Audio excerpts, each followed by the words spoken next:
ជាថាថ្ងៃនេះខ្ញុំមានការព្រួយបារម្ភយ៉ាងខ្លាំងចំពោះក្រុងប៉ោយប៉ែតដែលបងប្អូនទាំងអស់ជាឈ្មួញដែលនាំទំនិញទៅលក់ផ្សារថៃពេលនេះក៏បានផ្ដល់ព័ត៌មានថា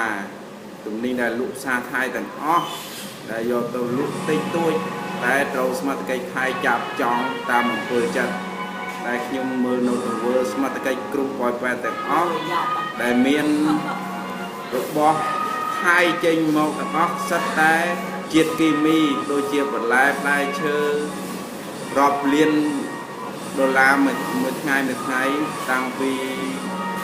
ទំនិញដែលខុសច្បាប់កិច្ចពន្ធមានគ្រប់យ៉ាងអស់ចូលមកប្រទេសខ្មែរតែខ្មែរមិនដែលមានការអើពើអ្វីចំពោះទំនិញរបស់ថៃតតែសោះដូច្នេះសូមរដ្ឋាភិបាលទាំងអស់យកផ្នែកមើលឲ្យច្បាស់មែនទែនថាខ្មែរនៅក្រោមគំនាបរបស់សៀម